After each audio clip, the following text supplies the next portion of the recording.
Il y a des hommes qui ne trompent pas, que ce soit pour les bonnes ou les mauvaises raisons. Il y a des hommes qui ne trompent pas parce que ça va, ils sont heureux, ils ont tout ce qu'il leur faut, c'est logique. Il y a des hommes qui ne trompent pas parce que, par exemple, leur père a trompé leur mère et puis ils ont vécu un drame dans leur enfance, pour eux c'est inimaginable.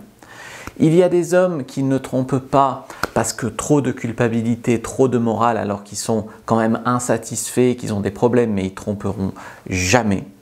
Et puis il y a des hommes pour qui tromper, ce n'est rien. Ils peuvent même être plutôt bien en couple, mais il suffit que niveau sexe ça aille un peu moins bien, ou à d'autres niveaux qu'il y ait des conflits entre vous et ils se vengent un peu comme ça. Il y a des hommes pour qui en fait tromper, vraiment, ce n'est pas grand-chose. Ces mêmes hommes qui ne supporteraient pas, bien sûr, que vous les trompiez, bien sûr. Mais eux, pour eux, de leur côté, ils considèrent que ce n'est rien. Il y a aussi les hommes libertins.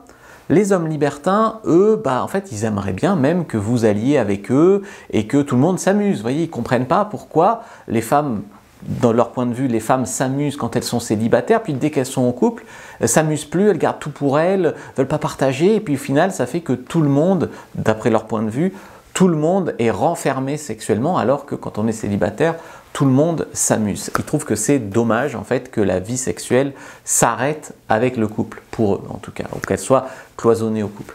On va voir maintenant les signes qui ne trompent pas, justement, les signes qu'un homme dit quand il va vous tromper. J'ai trouvé le titre assez marrant. Alors, vous voyez, samedi soir, j'étais avec un pote et je parlais avec lui et il me dit, c'est un pote qui a une copine, et il me dit, moi, non, je ne considère pas que je trompe ma copine, je considère que je fais du développement personnel, tu vois, donc c'est draguer des filles dans la rue, draguer des filles sur des sites de rencontres. Donc pour lui, il se donnait, en fait, un peu de mauvaise foi, bien sûr, il se donnait bonne conscience comme ça. Il y avait aussi un autre pote qui disait si ma copine elle voulait pas que je la trompe, elle avait qu'à me satisfaire, ne pas être chiante, arrêter de penser que le sexe ça compte pas et penser qu'à son boulot, machin, parce que sa copine lançait son cabinet d'expertise comptable justement. Donc pour lui c'était vraiment parce que la fille lui donnait plus. Il m'a dit si elle me le donne plus le sexe, mais qu'elle veut me garder pour tout un tas d'autres raisons, mais il faut bien que je le prenne ailleurs, que je l'ai ailleurs le sexe. Donc si elle me le donne plus, c'est que ça n'intéresse pas et donc que je peux faire ce que je veux. Bien sûr, il n'en a pas discuté avec elle, mais c'était vraiment son point de vue. Il y a un autre de mes potes qui a dit fièrement, lui c'est un cassos un peu, il n'y a aucune de mes copines que je n'ai jamais trompée, il m'a dit. Voilà. Donc j'ai aussi un pote libertin qui m'a dit... La première copine, c'est la plus difficile à trouver, mais après, une fois que tu as une copine, tu peux faire beaucoup d'échangisme, beaucoup d'orgies, beaucoup de clubs libertins, etc. La plupart des femmes sont ouvertes avant d'être en couple, et puis une fois en couple, on dirait qu'elles se referment en mode « je partage pas, je partage plus, c'est fini », et du coup, il y a beaucoup d'hommes qui pensent qu'ils se font avoir, que ce soit sexuellement ou d'ailleurs des fois la fille joue la fille cool pour se mettre en couple, une fois en couple c'est tendu avec elle, elle est autoritaire, elle est castratrice, etc. Donc c'est le point de vue de beaucoup d'hommes qui finalement peuvent tromper leur copine. Mais il faut voir que chaque personne, chaque homme met finalement la barre à différents endroits. Mon pote qui dit qu'il fait du développement personnel, il n'a pas trompé ou presque pas trompé sa copine, il dit « je drague en ligne mais je ne rencontre pas ». Tu vois, donc il s'entraîne en fait à draguer, à aborder des filles dans la rue, à prendre des numéros, mais il ne revoit pas les filles. Voilà, c'est ce qu'il dit. Il y en a qui disent j'ai juste embrassé une fille, donc c'est pas vraiment trompé, juste embrassé, c'est juste un bisou. Les Russes ils s'embrassent sur la bouche. Voilà, tu vois. Et Anna, elle m'a juste touché, il n'y a pas eu de pénétration. Donc déjà, tu vois, quand vous rencontrez un homme, en fait, pour savoir si c'est un homme qui potentiellement peut vous tromper, après il n'y a rien d'infaillible à 100%, mais il faut comprendre la psychologie qui est derrière, c'est vous demander, est-ce qu'il dit des phrases du type « la monogamie c'est totalement à l'avantage des femmes », ce qui est, quand tu es un homme hyper séduisant, etc., il y a des pays où les hommes sont polygames, et donc ils pourraient avoir 5 femmes, etc., et les femmes, ils ne voient pas de problème, en fait. Et d'ailleurs, ça arrive un peu en France, il y a eu un peu d'import de cette culture en France, et du coup, il y a des hommes qui disent la monogamie, ça a été inventé pour les femmes, c'est-à-dire qu'elles gardent un homme, même quand elles vieillissent, même quand elles veulent plus coucher, elles ont un homme qui est obligé d'entretenir les enfants, etc., même si la fille se laisse aller. C'est un peu ça, ils sous-entendent en fait qu'ils sont obligés d'être monogames par la société, mais que c'est pas ce qui leur convient en fait. Donc un homme qui commence à dire un discours comme ça, il commence déjà presque à poser les premières pierres d'une infidélité. Dans la nature, l'humain n'est pas fidèle, l'humain n'est pas monogame. Donc il se réfère à l'instinct humain, effectivement, où on vivait en tribu et où effectivement il y avait quasiment toute la tribu qui couchait avec toute la tribu et on ne savait pas vraiment de qui étaient les enfants et tout le monde vivait en tribu et toutes les femmes s'occupaient de tous les bébés, etc. etc., etc. Donc se référer vraiment à l'instinct, c'est aussi enlever la couche sociétale et c'est encore une fois dire en fait tromper c'est instinctif, je ne fais qu'écouter mon instinct. Donc s'il commence à aller dans ces discours-là, effectivement, il pose peut-être les premières pierres qui va tromper. L'amour n'existe pas, ou bien c'est dissocié du sexe. C'est un peu le discours de mon pote qui dit elle veut être avec moi, on est bien ensemble, mais si elle veut pas que je la trompe, et on fait plus rien depuis des mois. Donc, tu vois, tenir le discours, l'amour n'existe pas, alors c'est plutôt très pessimiste, c'est plutôt encore, tu vois, les mecs qui jouent un an cynique de l'amour. Donc l'amour n'existe pas, effectivement, ça vient encore une fois donner des justifications, ou alors l'amour peut être totalement dissocié du sexe, ce qui est aussi une approche des libertins, ce qui est en fait personne n'a totalement tort et personne n'a totalement raison là-dedans, c'est des façons de voir la vie, des façons de se justifier ce qu'on va faire. Tu sais, il paraît que les pires gangsters du monde pensaient qu'ils étaient dans le camp du bien, ils ont beau avoir parfois être allés très loin, tuer des gens, etc., les pires gangsters, ils pensaient qu'ils étaient du bon côté. Ah, l'État nous vole, donc je vole l'État, par exemple, tu vois. C'est toujours se justifier. Donc, tout le monde, personne n'a vraiment l'impression de faire beaucoup de mal, même quand ils font quelque chose de mal pour eux dans leur référentiel. Il y a toujours une histoire qui vient justifier ça.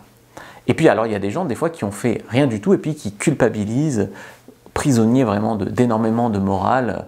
Oh, j'ai souré une fille dans la rue, je me sens trop mal. Tu vois. Donc ça dépend vraiment de la personne qu'on a en face.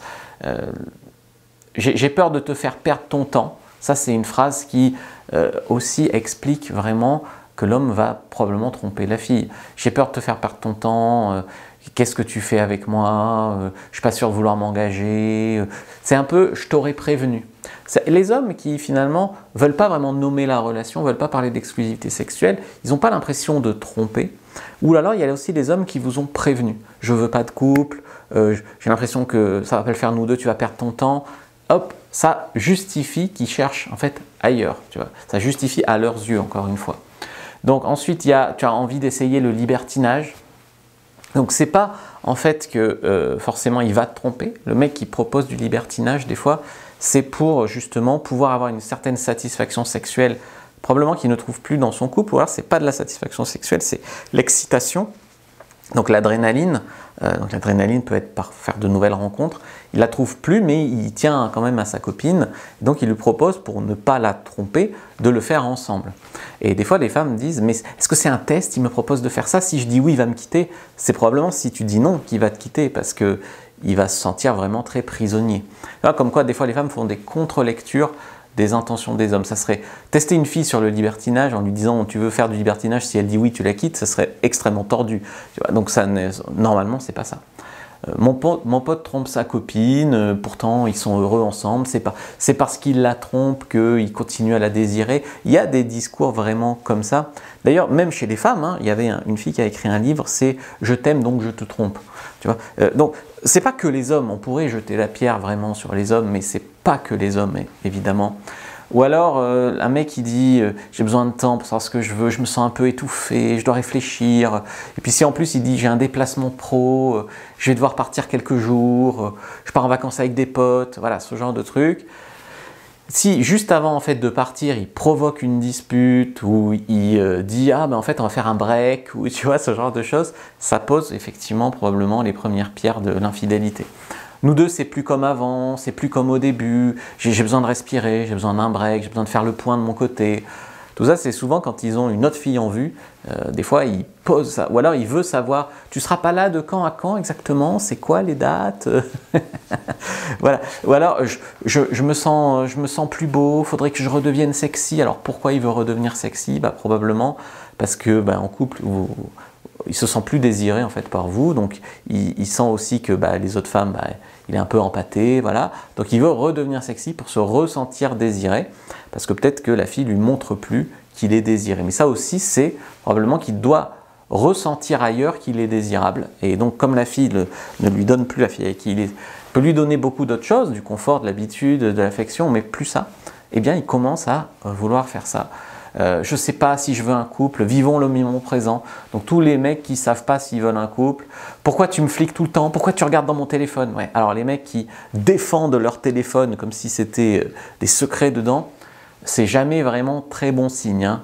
Je te montre rien, regarde sur ton téléphone, je te montre pas sur le mien, des fois qu'il y a une notif qui arrive, vraiment ce genre de choses. Alors vraiment le téléphone, c'est peut-être un des indicateurs les plus puissants que probablement il prépare un petit mauvais coup. Je vais aller dormir chez un pote, c'est normal si on ne répond pas ce soir. Probablement soit qu'il ne va pas dormir chez un pote, soit que en fait son pote, ils vont sortir en boîte peut-être pour essayer de pécho. Voilà, ce genre de choses. Un homme qui rentre et va se doucher a priori sans raison, c'est probablement aussi que il a peut-être une odeur de sexe sur lui, ou des cheveux, ou des marques. Et donc tout de suite il rentre à la maison. Ah, je te dis pas bonjour, je vais me doucher parce que je sais pas quoi. Il va se doucher et après, tac. C'est probablement que il vient de faire quelque chose, il veut pas que tu t'en aperçoives. Enfin voilà, bon là c'est plus un signe. Après, parfois il vous trompe, mais il veut pas vous quitter. C'est-à-dire que des fois les femmes pensent que si un homme les trompe, c'est qu'il compte partir. Pas toujours. Alors il y a des hommes qui ont besoin de trouver quelqu'un d'autre pour quitter leur copine. C'est assez humain, c'est assez masculin en fait. Et puis il y a des hommes qui finalement ont juste un besoin, soit de se sentir désiré, soit de sexe, soit d'aventure, soit d'adrénaline, qui n'est pas du tout comblé avec leur copine. Pourtant, ils peuvent aimer leur copine, ils peuvent projeter de rester en couple, mais ils ont besoin de combler ce côté-là de leur vie.